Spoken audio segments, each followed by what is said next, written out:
จับพิรุษคนสายหื่น 1. ขนหลายขนบริเวณหนวด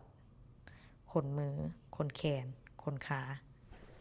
จะเป็นคนขนหลายเป็นพิเศษสำหรับคนสายหื่น 2. แสดงทางสายตาแบบนี้จ้องแบบจิกคนสายหื่นจะจ้องเก่งมากคนสายหื่นจะแสดงออกทางสายตาเพราะว่าเขาเป็นคนที่ว่ามักสังเกต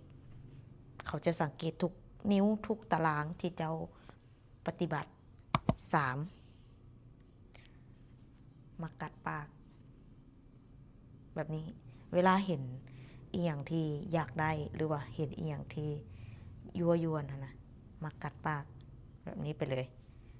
แต่ว่าเวลากัดปากอย่าลืมทาลิปมันเด้อปากแตกอันนี้ก็บ่เอา 4. จะเป็นคนมือไวสำหรับสายหื่นเนาะมือไวขนาดสุดยอดคำว่ามือไวนะกว่าฮอดจรวดจับทุกที่นะ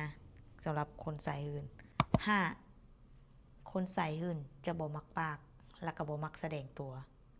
เป็นคนที่เงียบแต่เด็ดเงียบ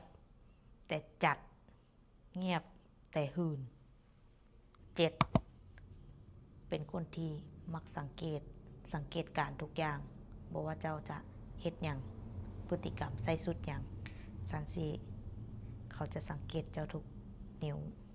เป็นคนเว้าหวานเว้ายั่วเว้าส่วนอารมณ์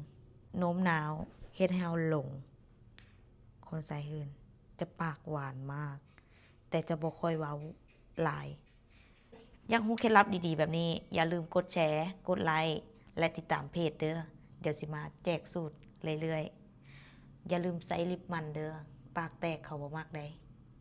ผู้ชายใส่ได้